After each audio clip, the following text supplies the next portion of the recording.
Olá a todos e bem-vindos aqui a mais um vídeo do A Pensar. Então, um vídeo daqueles diferentes em que eu vou falar aqui um bocadinho sobre alguns temas da atualidade tecnológica da educação. Então, esta apresentação vem na sequência de um webinar bastante mais longo que eu fiz para encarregados de educação e que eu decidi cortar um bocadinho daquela apresentação e adaptar e acrescentar algumas ideias, neste caso falando mais para professores do que para encarregados de educação. Então, é para falar sobre o tema da utilização de videoconferência com alunos, se deve usar, se não deve usar. Portanto, é preciso terem atenção que tudo o que eu digo aqui é a minha opinião, portanto, baseada na minha experiência e na minha forma de ver estas aulas à distância, ok? Portanto, o que eu vou dizer poderá não ser aplicável a toda a gente, mas, no entanto, acho que há aqui algumas coisas que de certeza que todos iremos concordar. Bom, então para começar, falando das ferramentas que temos à nossa disposição na escola. Portanto, basicamente estão a ser usadas estas 4 ferramentas principalmente: o Google Meet, o Microsoft Teams, o Cisco Webex e o Zoom. 2 destas ferramentas, o Meet e o Teams, estão associadas a serviços que a escola já tem. O Webex e o Zoom acabam por ser ferramentas que utilizam serviços exteriores, externos à escola. Agora, qual é melhor, qual é pior? Portanto, essa discussão fica para outro dia, mas eu pessoalmente prefiro que as escolas usem o que está associado aos seus serviços. Mas pronto, isso é outra discussão. Agora, aqui nas nossas escolas, como é que estas ferramentas estão a ser utilizadas? Ou melhor, como é que elas podem ser usadas? Em contextos? Então, no contexto entre o professor e os alunos, portanto, são úteis para manter o contacto entre todos, uma vez que estamos constantemente à distância, portanto, não há nenhum período presencial, então acaba por ser muito importante este momento de contacto entre todos.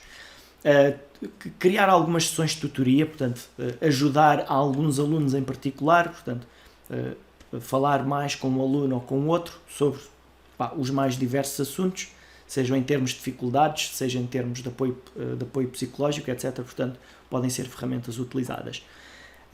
Também para esclarecimento de dúvidas, com grupos maiores, em que os alunos poderão colocar as suas dúvidas e o professor os vai ajudando na medida do possível. E também tem sido utilizado em aulas em direto, algumas mais curtas, outras mais longas, outras uma vez por dia, outras em que os alunos têm um horário tal e qual como na escola presencial, em que têm que estar o dia todo em videoconferência. Portanto, em todas essas situações podem ser encontradas por cá. Estas ferramentas também podem ser utilizadas entre alunos. Por norma, tentamos evitar que os alunos as usem, por algum motivo que eu nunca percebi bem porquê, mas também pode ser útil para eles, se bem que se eles não as usarem, usam outras ferramentas de comunicação. Mas, em termos escolares, para trabalho colaborativo, para ajudarem alguns colegas que estejam a ter dificuldade, portanto os alunos também se podem ajudar uns aos outros, parece que ninguém se lembrou disso, mas é verdade, eles podem se ajudar uns aos outros, e também obviamente para manter o contacto dentro dos seus grupos mais chegados, obviamente que pode ser utilizado também nesse contexto. Portanto, como se fossem ferramentas não para as aulas, mas para a parte que eles gostam muito, que é os intervalos das aulas. Portanto, também estas ferramentas podem ser usadas para intervalos.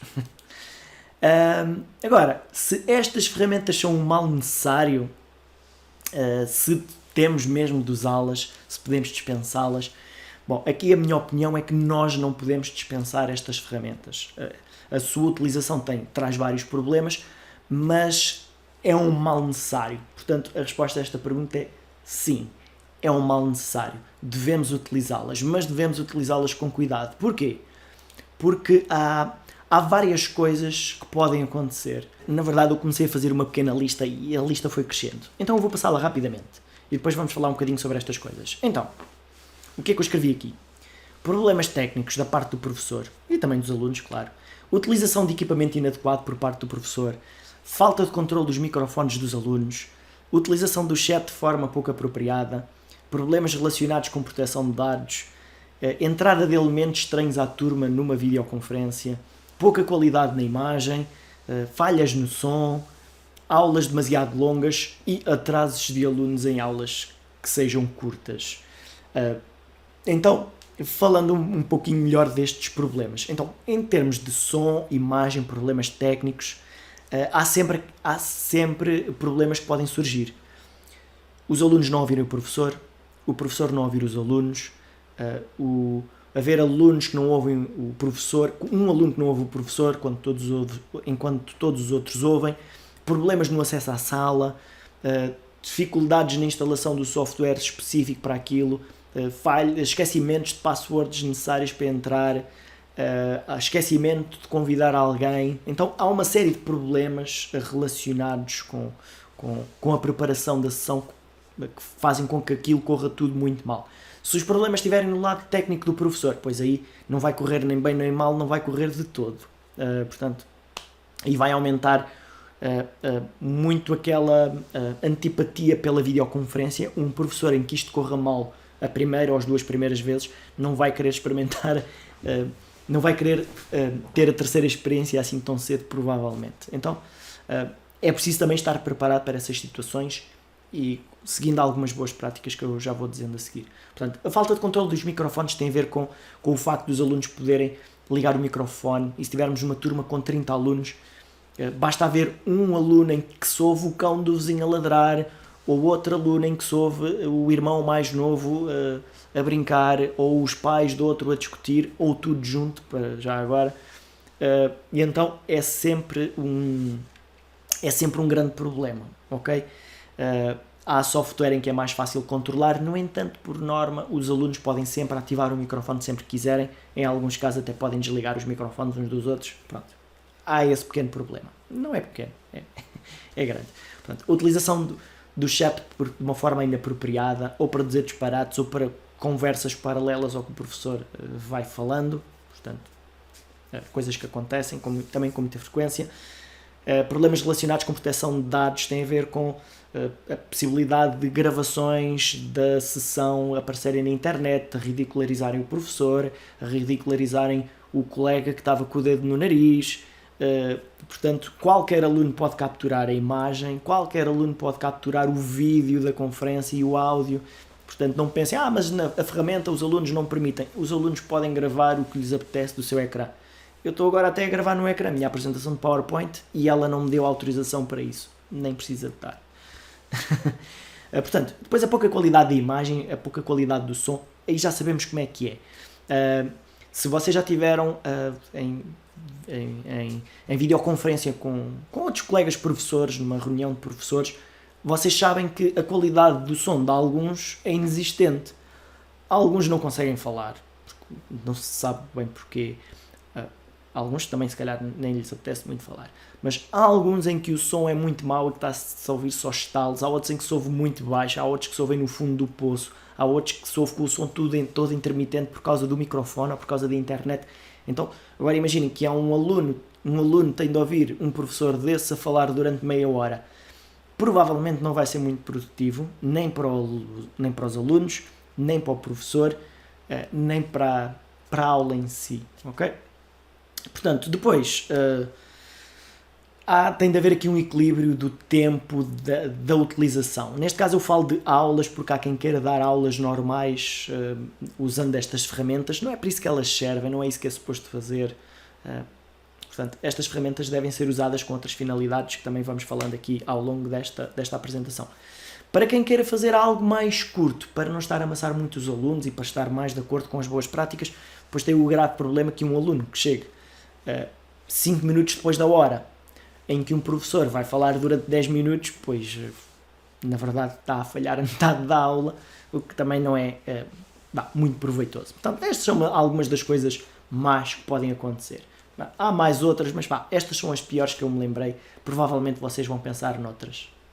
E para acabar, temos aí então aqui algumas boas práticas de participação, algumas para alunos e outras para professores. Então, para alunos, o que é que nós devemos transmitir aos alunos? Portanto, estarem preparados a horas, certificarem-se que o equipamento funciona, que conseguem entrar na sala, portanto, para não tentar entrar só em cima da hora. O tempo é sempre precioso. Utilizarem o chat apenas para assuntos relevantes, esperarem pela sua vez de falar, manterem o microfone desligado até chegar a sua vez de falar e depois não se esquecerem de o ligar quando começam a abrir a boca. Seguir as indicações do organizador, portanto deverá ser o professor a ir marcando estas regras, a pouco e pouco os alunos vão interiorizando melhor. Obviamente na primeira sessão não vai funcionar, na segunda também não, na terceira, talvez com sorte. E não gravar nem capturar imagens das sessões. Portanto, isto acaba por ser um problema grave que tem acontecido. Aparecem imagens a ridicularizar os professores, a ridicularizar os colegas, de um que estava a mexer no nariz durante a videoconferência, e, portanto, por norma, eu gosto sempre que os meus alunos tenham até as câmaras desligadas durante a sessão. Até podem aparecer, ok, no início, olá, boa tarde, como é que estão, tudo bem? Então a partir de agora vamos desligar e chega lá, chega de palermice. Boas práticas para professores, também há algumas, não é? Começa aqui por algumas idênticas ao dos alunos, portanto, neste caso o professor estar bem preparado a horas, ok? Se um aluno não estiver com o microfone a funcionar no início, aquilo vai-se resolvendo. O professor não ter som vai dar uma grande barracada. Não gravar nem capturar imagens, nem o professor o deve fazer, ok? Portanto, não é só, não faças, como é que se diz? Não faças o que eu faço, faz o que eu digo. Portanto, nós devemos também seguir essas indicações que damos aos nossos alunos. Dar voz aos alunos. Se estamos numa videoconferência, não é só para eles nos estarem a ouvir. Se for para eles me ouvirem só, eu faço uma gravação e eu mando-lhes e eles ouvem. Portanto, normalmente até é o que eu faço.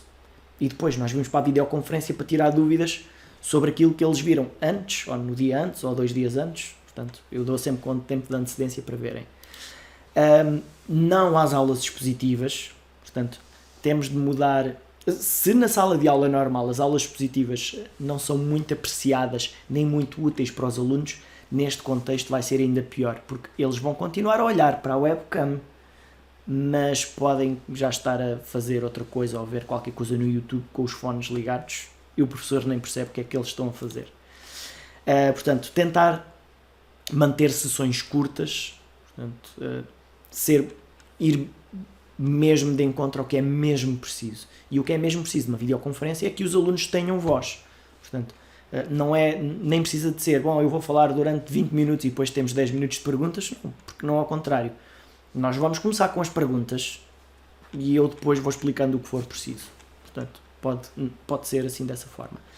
Bom, eu penso que tudo o que foi dito aqui é algo mais ou menos de senso comum, ou se pensarmos bem, é o que faz sentido.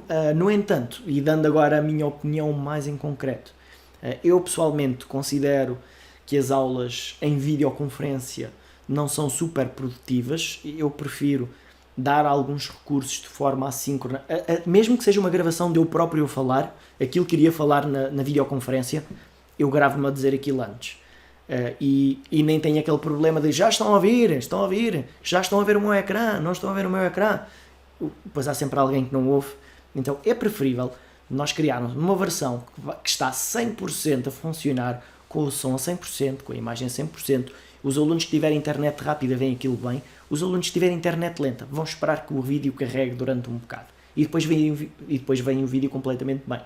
E quando chegamos à videoconferência, marcada no dia certo, à hora tal, meia hora, 1 hora, seja lá o que for, portanto, nós vamos estar aqui para as dúvidas, vamos estar aqui para conversar um bocadinho sobre esta matéria, sobre a próxima matéria, seja o que for. Portanto, eu penso que estas também são algumas boas práticas a seguir, se bem que às vezes não depende do professor, depende da política da escola, mas isso também já é outra conversa.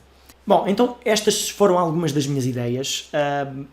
Obviamente que nem todos irão concordar com todas as ideias, portanto é normal, o meu funcionamento é diferente do vosso, o meu estilo de dar aulas é diferente do vosso, é completamente normal vocês terem outras ideias sobre a utilização destas ferramentas.